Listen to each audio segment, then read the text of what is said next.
আপনারা প্লিজ একটা ডিসিশন দেন এবং পরীক্ষাটা পেছান, বাচ্চাদের জীবনটাকে সুন্দর করার চেষ্টা করেন। আপনারা যা কাজ করছেন এটা প্রমাণ করেন, আর যারা ভুল করছে তাদেরকে জবাবদিহি করেন। আসসালামু আলাইকুম, আমি ফাহাদ টিউটোরিয়াল থেকে বলছি, এবং এই ভিডিওতে আমি যা কিছু বলবো সজ্ঞানে এবং সুস্থ মস্তিষ্কে বলার চেষ্টা করব। যেই ইস্যুগুলো নিয়ে আজকে কথা হচ্ছে, এই কথাগুলো বলতে আমি মোটেও ভালো ফিল করতেছি না, এবং আমাদের মতন মানুষ যারা আমরা পড়াই বাচ্চাদের সাথে কানেক্টেড, প্রতিদিন 4 থেকে 5টা ক্লাস নিতে হয়, এই রকমের মানসিক অবস্থান থেকে বের হয়ে এসে এই যে এখন যে কথাগুলো বলবো, এই কথাগুলো বলতে ভালো লাগার কথা না। বাংলাদেশ একটা মৌসুমী জলবায়ুর দেশ। জুলাই মাসে প্রত্যেক বছর এই বৃষ্টিপাত হয়, বন্যা হয়।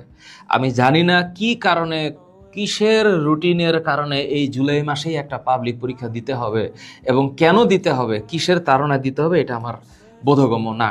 তো আমার বোধগম্য না এটা নাগরিক হিসেবে আমি বলতে পারি, একজন টিচার হিসেবে আমি বলতে পারি, বিগত 21 বছর যাবত আমি পড়াচ্ছি। সো সেই জায়গা থেকে, সেই ধারাবাহিকতায় আমি বলতে চাই যে এই মুহূর্তে ভিডিওটা যারা দেখবেন, যদি শিক্ষা মন্ত্রণালয়ের সাথে বা শিক্ষা ব্যবস্থা বাংলাদেশে প্রচলন করার সাথে যে কাঠামো জড়িত, এখানে যে কর্তৃপক্ষ যারা আছেন, তাদের যদি একটু কানে যায় তাহলে আমার একটা উপকার হবে আর কি। উপকারটা মানুষের হবে, স্টুডেন্টদের হবে।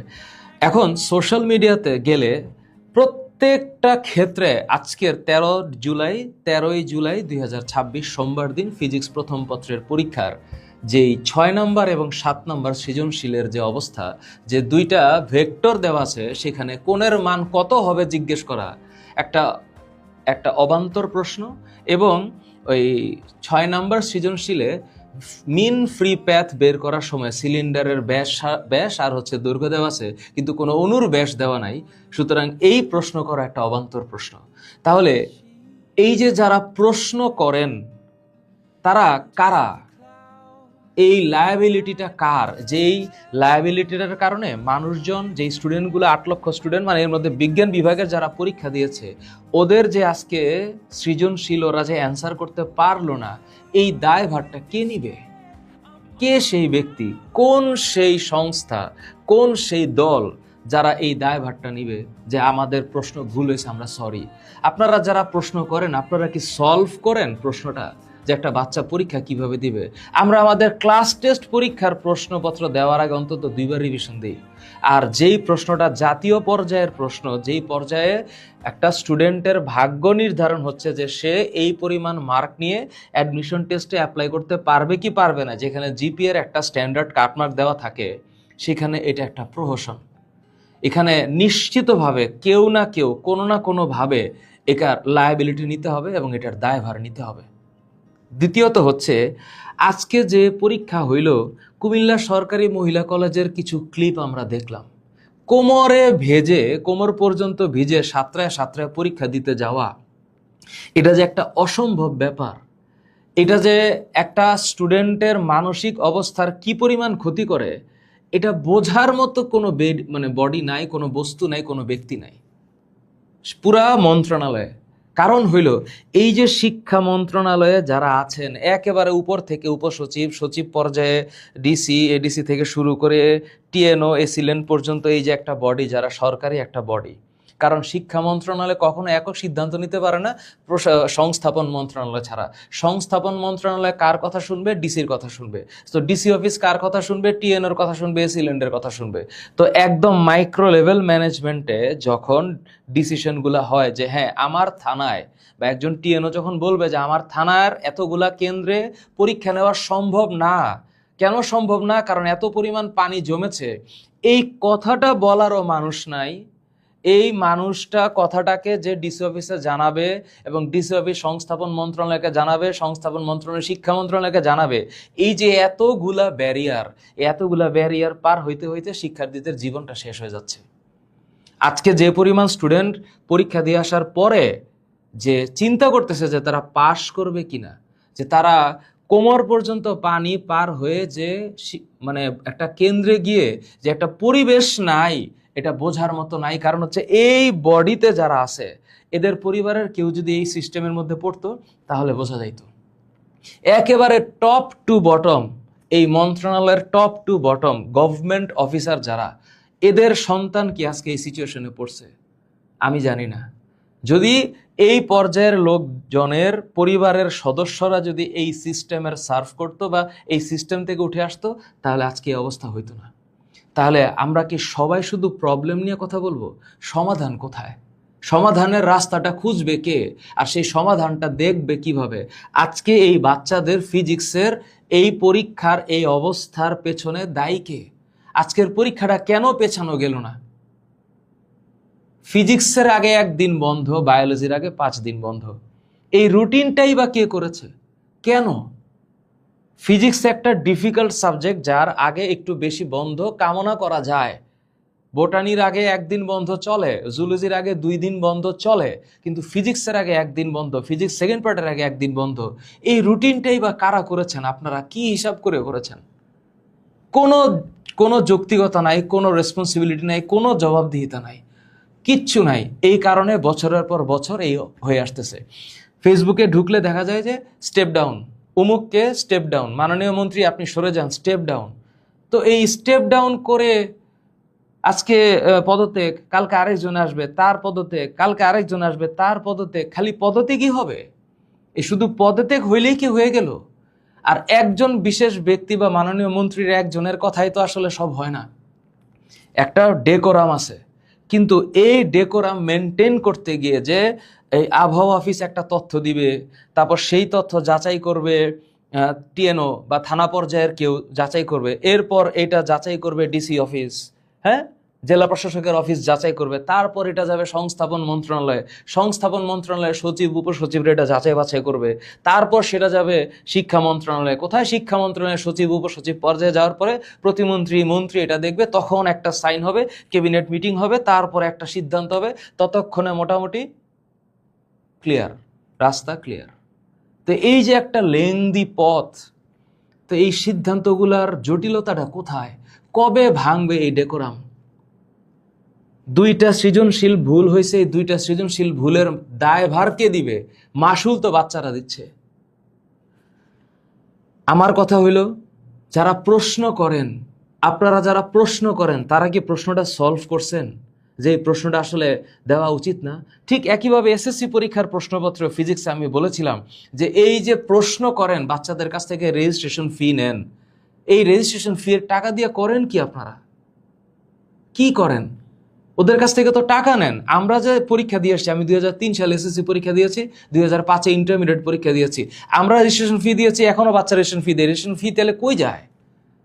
কিভাবে এটার কার্যক্রম হয়? এখানে যে ফল্ট হইল, এখানে যে আজকে একটা মেজর ফল্ট হইল, এই ফল্টের দায়ভারটা কে নিবে? তো আমার কথা হচ্ছে, আপনারা একটু সাজেশনটা শোনেন। সাজেশন হচ্ছে এই যে ডেকোরাম, হ্যাঁ, এই যে ডেকোরাম, যে যে মানে গ্রাউন্ড লেভেল থেকে ইনফরমেশন উপর পর্যন্ত আসতে, মানে যিনি সিদ্ধান্তটা নেবেন, যে মন্ত্রণালয় সিদ্ধান্তটা নিবে, আর গ্রাউন্ড লেভেলের যেই সিচুয়েশন, এই সিচুয়েশনের পরিবর্তনটা এই টায়ার পর্যন্ত যেতে যেতে আমাদের জীবনটা শেষ হয়ে যাচ্ছে।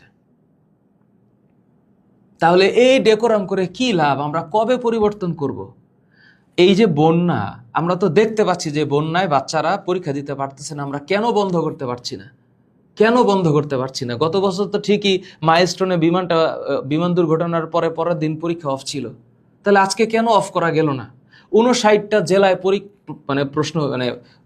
পরীক্ষা হয়েছে। তাহলে সাজেশন হচ্ছে, 1 নম্বর সাজেশন আমি বলি, আপনারা দয়া করে পরীক্ষাটা পেছান। এই যে ফিজিক্স দ্বিতীয় পত্র পরীক্ষা, এটা নেওয়ার কোনো দরকার নাই। এটা আপনারা পরবর্তীতে একটা সংবাদ সম্মেলন করে ডেকে বলেন যে এটা পরের একটা সময় নেওয়া হবে, আমরা পরে নিব। আমরা 1 সপ্তাহের একটা গ্যাপ দিই, 16 তারিখ পর্যন্ত তো বৃহস্পতিবার, তাহলে 17, 18 শুক্র শনি এমনি বন্ধ থাকতেছে। 19 তারিখের পরীক্ষাটা বলবৎ রাখেন। এই পর্যন্ত চট্টগ্রাম ডিভিশনে বা চট্টগ্রাম জেলায় যেমন বন্ধ আছে, বাকি সবগুলা জেলাতে বন্ধ করেন। তা নাহলে এই বাচ্চাদের অভিশাপে আপনাদের জীবনটা নষ্ট হয়ে যাবে। দ্বিতীয়ত হচ্ছে, এই প্রশ্ন করার ক্ষেত্রে কে রেসপন্সিবল? তাকে আপনি একটু, বা কারা রেসপন্সিবল, এই পুরা প্রসেসে কে রেসপন্সিবল, ওই রেসপন্সিবল ব্যক্তি বা ব্যক্তিবর্গকে একটু খুঁজে একটু প্রশ্নর মুখোমুখি করেন, জবাবদিহি চান যে একটা এরকম ভুল মানের প্রশ্ন ফিজিক্সের প্রথম পত্রের সৃজনশীলের 6 এবং 7 নম্বর প্রশ্নটা কে করছে, কারা মডারেট করছে, কারা চেক করছে যে এটা একটা ভ্যালিড কোয়েশ্চেন, কারা করছে, এটার একটু আইডেন্টিফাই করেন। মোর ওভার বাংলা ভার্সনের সৃজনশীলে ভেক্টরের প্রশ্নে F2 এর মান যেখানে প্লাস দেওয়া, ইংলিশ ভার্সনে এসে সেটা মাইনাস হয়ে গেছে। ইংলিশ ভার্সনের কোয়েশ্চেনটাতে ভুল হয়েছে, বাংলা ভার্সনের কোয়েশ্চেনটাতে ভুলই হয়েছে। তাহলে একটা পাবলিক পরীক্ষা, এতগুলা বাচ্চার জীবন, সেন্সিটিভ বিষয়।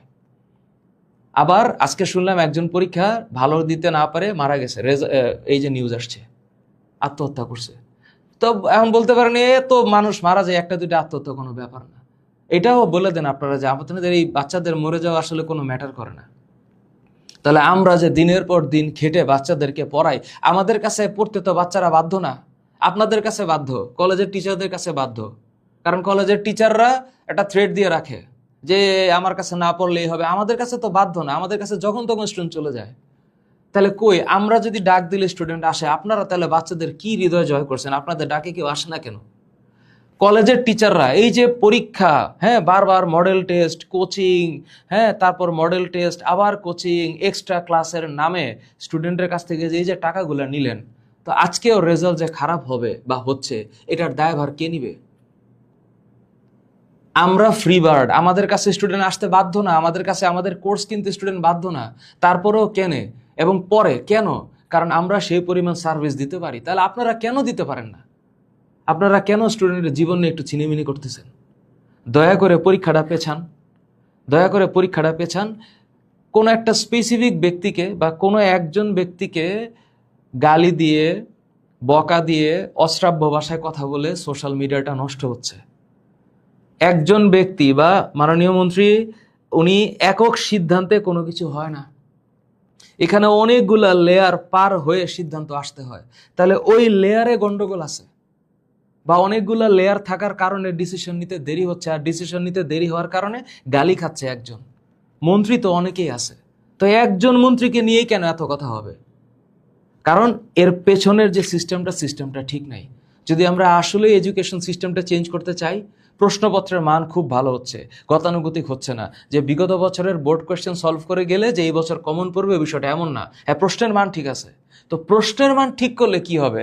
পড়ালেখার মানটা ঠিক ছিল কিনা সেটা তো আগে যাচাই করতে হবে। তো আমার একটা বাচ্চা যদি ভালো মতো পড়ে না আসে, ওকে টাফ কোয়েশ্চেন দিয়ে অ্যাসেসমেন্ট করার পেছনে কোনো যৌক্তিকতা নাই। এতে করে কখনোই পরিবেশ ভালো হবে না, কখনোই দেশ আগাবে না। অন্তত আমি আমার 21 বছরের পড়ানোর অভিজ্ঞতা থেকে বলতে পারি, আমি বাচ্চাদের সাথে ডিরেক্টলি কানেক্টেড, এবং আমার পড়ানো ছাড়া অন্য কোনো কাজ নাই, দ্বিতীয় কোনো প্রফেশন নাই। I have no other task, the only task is teaching. So ওই এমপ্যাথি আসবে কোত্থেকে? কারণ আমাদের সিস্টেম আমাদের বাচ্চাগুলোকে একটা মানে বিজনেস মডেল বানায় ফেলাইছে। তো তোমরা যারা আমাদেরকে বলো, স্টুডেন্টদের উদ্দেশ্যে বলছি যে আপনারা কিছু বলেন, তোমাদের তো উচিত ছিল কলেজের টিচারকে বলা, কলেজের প্রিন্সিপালকে বলা। তো যেই কেন্দ্রটা ডুবে গেছে সেই কেন্দ্রের প্রিন্সিপাল আপনি কেন কিছু করতে পারলেন না? আপনারা যারা কলেজের টিচার, মানে নামধারী পদধারী, খুব যে আমি কলেজের টিচার, আপনারা বাচ্চাদেরকে নিয়ে কিছু করতে পারলেন না কেন? বাচ্চারা আপনাদেরকে পছন্দ করে না কেন? তাহলে আপনারা কি করলেন? আপনারা বলেন আপনাদের বাচ্চাদেরকে যে আপনাদের পেছনে কয়জন দাঁড়ায়, আপনারা বাচ্চাদের জন্য কি করলেন? যে এই যে আজকে একটা কেন্দ্রে, কুমিল্লা সরকারি মহিলা কলেজের কেন্দ্রে যে বাচ্চারা পানিতে ডুবে ডুবে যাচ্ছে, আপনি জেলা প্রশাসককে কিছু বলতে পারলেন না, স্যার একটু ব্যবস্থা করে দেন? কারণ আপনাদের বাচ্চারা তো এই কলেজে পড়ে না, আপনাদের বাচ্চারা তো এই স্কুলে পড়ে না, এই কারণে হয়তো আপনারা ফিল করতে পারছেন না। এখনো সময় আছে, আপনারা প্লিজ এমপ্যাথিক হন, এই বাচ্চাদের জীবনটা নিয়ে আর ছিনিমিনি করেন না। আমরা পড়াই, আমাদের কাছে বাচ্চারা পড়তে আসে, আপনাদেরকে যেন ভালোবাসে, এবং সোশ্যাল মিডিয়াতে কোনো একজন স্পেসিফিক ব্যক্তি বা মাননীয় কোনো মন্ত্রীকে নিয়ে যে এই যে অশ্রাব্য ভাষায় কথা হচ্ছে, এগুলো আমাদের দেখতে ভালো লাগে না। পরীক্ষার সময় এই ধরনের পরিবেশ আমরা কামনা করি না। আমরা শান্তিকামী মানুষ, আমরা পড়াতে পছন্দ করি, স্টুডেন্টরা পড়ে লেখাপড়া করে জীবন সুন্দর করবে, এই স্বপ্নটা এখনও দেখি। সুতরাং এই সময়টাতে এই ধরনের কথাগুলো বললাম। আপনারা প্লিজ একটা ডিসিশন দেন এবং পরীক্ষাটা পেছান, বাচ্চাদের জীবনটাকে সুন্দর করার চেষ্টা করেন। আপনারা যে কাজ করছেন এটা প্রমাণ করেন, আর যারা ভুল করছে তাদেরকে জবাবদিহি করেন।